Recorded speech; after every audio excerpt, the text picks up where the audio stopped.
할렐루야. 네, 요즘 성도님들 한 분 한 분 만나보면 얼굴이 매우 밝은 것 같습니다. 다름 아니라 특별 새벽 기도 동안 받은 말씀이 참 은혜가 컸던 것 같습니다. 그렇죠? 하나님 말씀이 능력 있고 살아 운동력 있는 말씀임을 믿습니다. 아멘. 사람마다 뜻하는 것이 다 있지만 뜻하는 대로 안 되는 것이 한 몇 가지가 있습니다. 저희 어머니 같은 경우 노래 부르는 것을 참 좋아하거든요. 근데 저희 어머니 노래를 참 못합니다. 아들이 볼 때 타고난 음치입니다. 근데 본인은 노래를 참 잘하고 있는 줄 알고 있습니다. 그래서 교회에서 성가대를 하면서 참 행복해 하십니다. 제가 들어보면 아무리 좋은 반주자를 옆에 놓아두어도 선명한 악보를 주어도 절대 학교 종이 땡땡땡도 제대로 부를 수 없는 타고난 음치입니다. 예, 저희 어머니 여기 안 계셔서 하는 이야기입니다. 저 같은 경우에는 어 발음과 으 발음이 잘 안 됩니다. 그래서 예전에 향상교회에서 이제 설교할 때가 있었습니다. 그래서 다윗과 블레셋 이야기를 했던 적이 있습니다. 근데 블레셋을 어떻게 알아들었을까요? 네, 벌레 3마리. 그래서 저는 분명히 다윗과 블레셋 이야기를 했는데 벌레 3마리로 알아듣고는 저에게 찾아와가지고 다윗과 벌레 3마리가 무슨 상관이 있는지. 그래서 모든 사람마다 원하는 것이 있지만 뜻하지만 이렇게 의지대로 되지 않는 것이 몇 가지가 있는 것 같습니다. 신앙생활을 하다 보면 믿음의 문제도 우리의 원함과 바람대로 잘 안 되죠. 저희가 이제 지난주 특별세대 기도를 하면서 저도 큰 은혜를 많이 받았습니다. 말씀을 들으면서 은혜가 컸습니다. 그래서 우리의 믿음이 자라나는 것 같습니다. 그렇지만 어떻습니까? 집에 갔을 때 남편이 새벽에 봉창 두드리는 소리를 할 때 또는 아내가 방 긁는 소리를 할 때 우리의 믿음이 어떻게 됩니까? 어중간한 믿음은커녕 불신자 수준으로 떨어질 때가 있죠. 저도 설교를 위해서 말씀을 준비하다가 아내의 한마디 때문에 믿음이 이렇게 바닥을 치는 경우가 종종 있습니다. 믿음이라는 것이 우리의 바람대로 매일매일 교회를 출석하고 예배를 드리고 새벽에 나와서 기도하면 이 믿음이 날로 자라가야 될 것 같지만 신앙생활이 참 그렇지가 않습니다. 아무리 은혜를 받고 주방에서 봉사하다가 김 집사님 한마디 하면 그냥 기분이 안 좋아지면서 믿음이 이렇게 바닥치는 경우들이 있죠. 믿음이라는 것은 수학 공식처럼 그 공식을 잘 안다고 해서 믿음이 문제 풀리듯이 믿음이 뚜렷해지고 믿음이 자라는 것은 아닙니다. 왜냐하면 믿음이라는 것은 관계 속에서 자라가고 깊어지는 것이기 때문입니다. 이 믿음이 관계 속에서 자란다라고 말할 때 이 관계가 의미하는 것은 무엇이냐면 시간과 그리고 서로를 아는 지식과 그리고 인격적인 교제를 의미합니다. 우리가 뱃속에서 내가 배로 난 아이도 아이와 함께 시간을 보내야지만 내 아이가 쌀밥을 좋아하는지 밥을 하더라도 찰진 밥을 좋아하는지 아니면 땡글땡글한 밥을 좋아하는지 우리 아이랑 시간을 보내야지만 그리고 우리 아이에 대한 이해가 있어야지만 아이를 제대로 알고 믿고 살아가는 것입니다. 새신자가 교회에 오면 새신자도 교회 안에서 정착하는 가운데 시간을 보내고 기존의 성도님들과 서로 알아가고 인격적인 교제를 해야지만 서로를 향한 믿음과 신뢰가 쌓여가는 것입니다.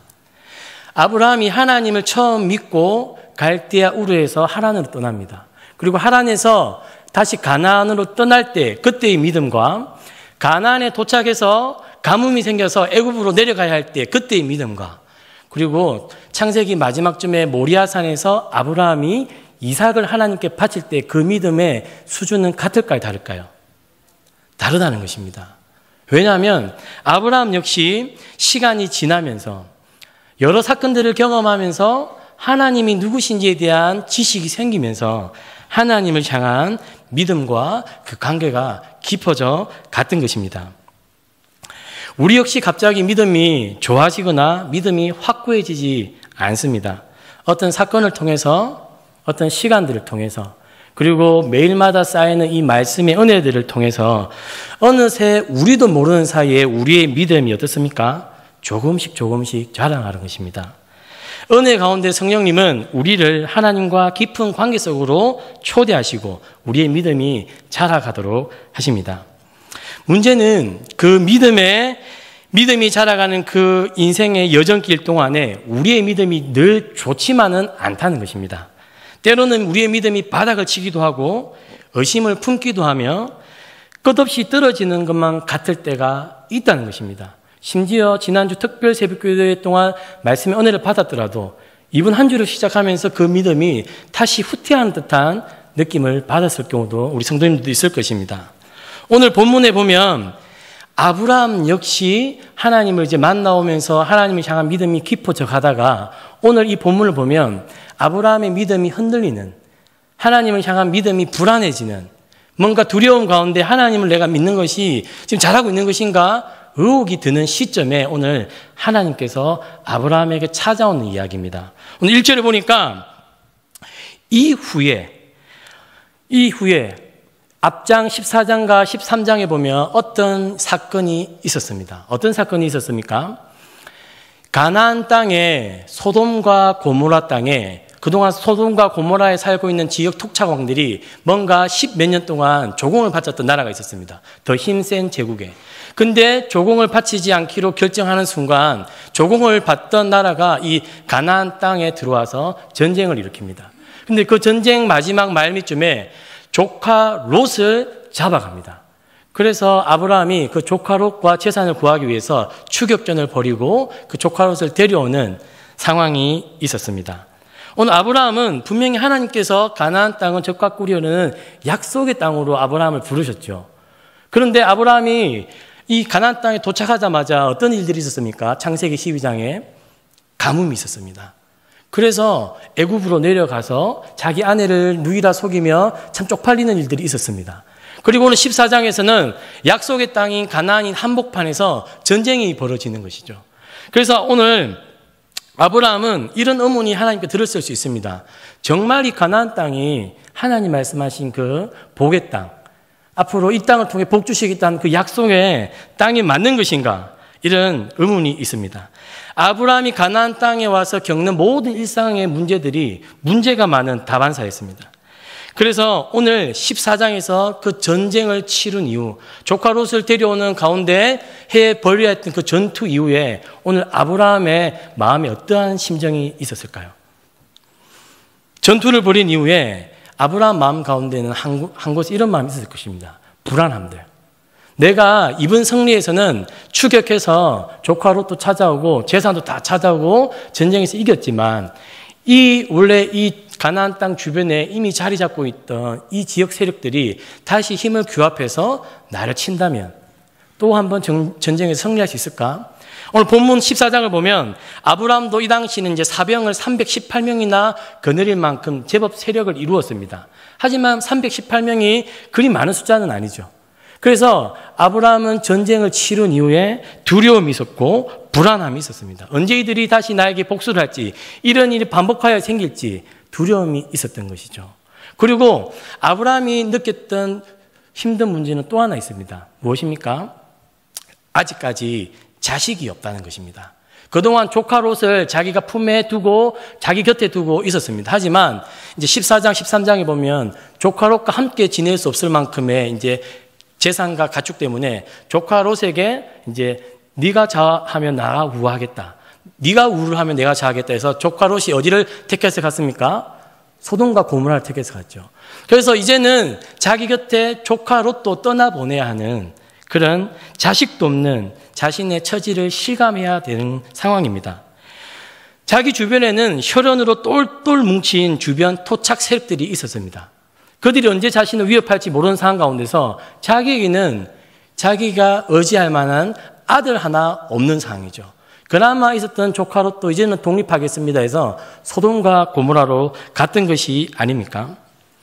믿음 때문에 떠나온 이 믿음의 여정 길이지만 오늘 아브라함은 믿음의 길 위에서 매우 흔들리고 있고 불안해하며 두려움 가운데 있습니다.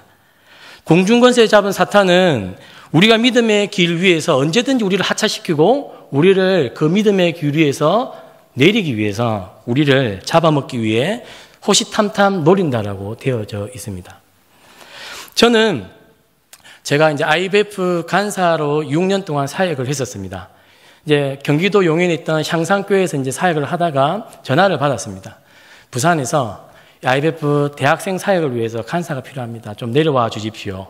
그때 그 전화를 받고 저는 오늘 그때 이제 두려움도 많았고 의심이 많이 생겼습니다. 왜냐하면 저는 이제 그때 결혼도 해야 되고 이제 강도사가 되고 목사가 되면 공부를 좀 더 준비를 해서 이제 제 길을 준비해야 되는 상황이었습니다. 그런데 IBF 간사가 되면 1차적으로 결혼이 막힐 수 있는 상황이었습니다.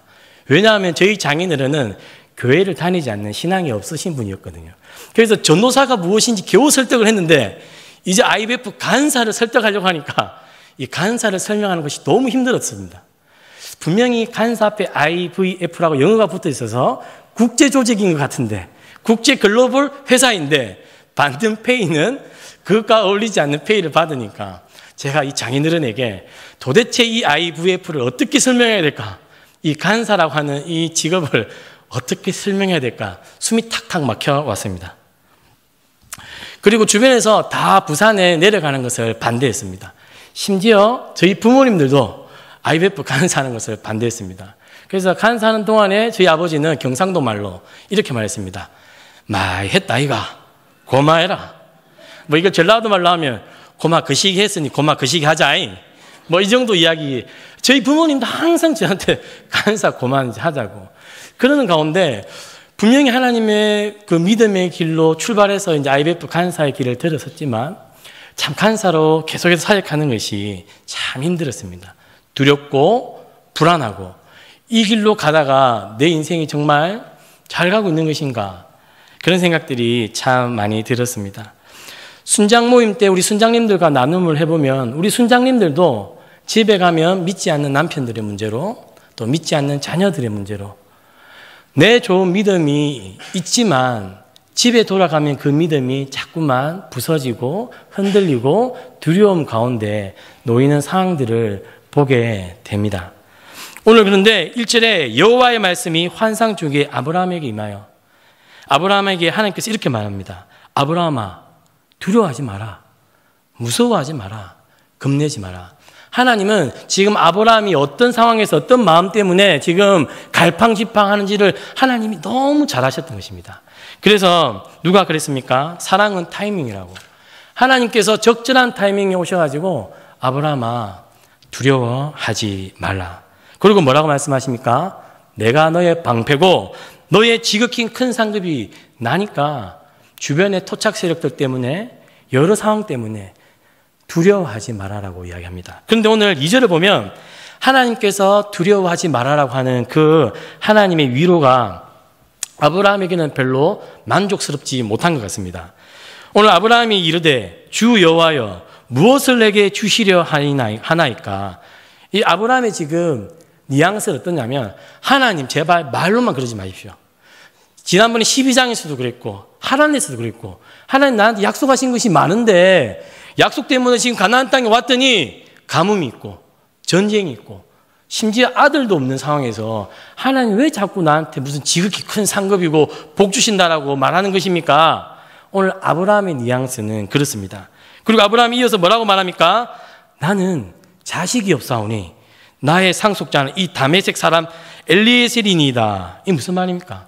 나는 지금 자식도 하나 없는데 지금 그래서 내 집안에 지금 종으로 있는 이 이방 사람, 이 다메섹 사람 엘리에셀이 이제는 내 상속자가 될 판에 하나님 위로가 지금 나한테는 하나도 위로가 되지 않습니다. 자식이나 좀 주십시오. 약속한 하나님께서 12장에 내 씨가 번성할 거다라고 말한 그 약속 지키기 전에 아들부터 내 상속자부터 주십시오. 오늘 지금 아브라함은 지금 화가 나가지고 이 두려움과 불안 가운데 하나님께서 위로가 지금 전혀 받아들여지지 않는 가운데 있는 것입니다. 그래서 주께서 내게 씨를 주지 아니하셨으니 3절에 내 집에서 길린 자가 내 상속자가 될 것이다. 당시 티그리스 강 지류에서 발견된 이제 고대 문서에 보면 자녀가 없는 장년 남자들 같은 경우에 남자 종들 가운데 한 명을 입양하여서 상속자와 재산 관리인으로서 삼을 수 있었습니다. 아마 오늘 3절의 이 아브라함의 이야기는 내가 그 당시의 문화대로 내 집에 있는 종들 가운데 한 명을 입양할 판입니다. 그래서 내게 씨도 주지 아니하신 하나님께서 나는 너의 방패요, 너의 지극히 큰 상급이다. 이 위로가 지금 귀에 안 들린다는 것입니다. 그래서 오늘 4절을 한번 보겠습니다. 4절을 보니까 여호와의 말씀이 그에게 임하여 이르시되 그 사람이 내 상속자가 아니라 내 몸에서 날 자가 내 상속자가 되리라 하시고 그를 이끌고 밖으로 나가. 오늘 뭔가 불안해하고 두려운 가운데 자신의 속내를 끄집어내어서 하나님한테 지금 따지듯 묻는 그 아브라함을 하나님께서 어떻게 하십니까? 데리고 밖으로 나갑니다. 밖으로 나가기 전에 아브라함아, 아니다. 그 다메섹 사람 엘리에셀이 아니라 내 씨에서 날 그가 내 상속자가 될 거다. 오늘 하나님은 말씀으로 다시 한 번 더 아브라함에게 약속하십니다. 아브라함이 흔들리는 그 믿음을 하나님은 오늘 4절에 말씀이 그에게 임하여, 특별히 하나님께서 그 아브라함의 흔들리는 그 믿음의 한복판 마음 가운데 다시 새겨주는 겁니다. 아니다. 내 아들 상속자가 내 상속자가 될 거다. 그리고는 밖으로 데리고 나가 어떻게 합니까? 아브라함아, 하늘 한번 보아라. 아마 오늘 제가 설교 제목에 하나님의 어깨의 동무라고 이야기했습니다. 뭔가 두려워하고 있고 뭔가 불만이 가득하고 내가 지금 하나님 때문에 이 믿음의 길을 시작하고 있는데 하나님은 내게 주신 것 하나도 없이 계속 말씀만 하시는데 뭔가 불만이 가득한 그 아브라함의 어깨를 부추기고 이끌어서 오늘 밖으로 하나님께서 데리고 가는 거죠. 그리고 하늘의 그 무수한 별들을 보여줍니다. 저는 몽골에 갔을 때에 몽골 땅에서 그 별을 보고는 참 많이 감격했던 적이 있습니다. 몽골에 가면 하늘의 별들이 수십만 개가 그냥 쫙 펼쳐집니다. 또 몽골에는 전기가 잘 들어오지 않기 때문에 그 울란바토르에서 몇십 시간 떨어진 수호바토르 가면 전기가 하나도 없어서 밤에는 깜깜합니다. 그 깜깜한 몽골에서 하늘을 보면 별이 그냥 쏟아질 것 같습니다. 근데 오늘 그런 하늘을 아브라함에게 보여주시면서 아브라함아, 별들을 셀 수 있냐? 그리고는 하나님께서 이런 말씀을 하셨겠죠. 이 별들도 사실은 내가 다 만들었다. 근데 그 말씀을 하시는 가운데 하나님의 말씀이 아까 5절에 뭐라고요? 그에게 임하여. 하나님이 말씀하실 때에 하나님께서 의심과 불안으로 고개 숙이고 있는 그 아브라함의 고개를 들어서 하늘을 보게 하실 때 하나님의 은혜가 아브라함 마음 가운데 임할 때에 아브라함이 어떻게 합니까? 아브라함이 6절에 여호와를 믿으니. 오늘 이 말씀을 깊이 묵상해 보면 아브라함이 하나님께서 또 한 번 하시는 그 약속을 믿기보다 오늘 자기에게 찾아오셔서 말씀하시고 자기를 데리고 이 별을 보여주시는 그 하나님 자체를 믿는다는 것입니다. 하나님 아버지 자체를 믿기 때문에 하나님 아버지께서 하신 말씀 역시 믿는다는 것입니다. 우리가 흔들리고 우리가 불안해하고 믿음으로 살려고 애쓰지만 현실이 바뀌지 않고 여전히 우리 집에 들어가면 남편의 문제, 또 아내의 문제, 자녀들의 문제가 겹겹이 쌓여 있는 가운데 내가 믿음 신앙생활 하는 것이 어떤 의미가 있냐, 이런 순간에 하나님은 우리에게 말씀으로 찾아오셔서 말씀으로 우리의 흔들리는 믿음을 강하게 붙들어 주신다는 것입니다. 그리고 우리의 고개가 현실에 머물러 있다면 하나님은 우리를 밖으로 데리고 나가서 고개를 들어서 하나님께서 보여주시는 그 은혜의 하늘을 펼쳐 보여주시는 겁니다. 사진 하나 보겠습니다. 불을 잠시만 꺼주십시오. 우리도 별을 한번 보도록 하겠습니다.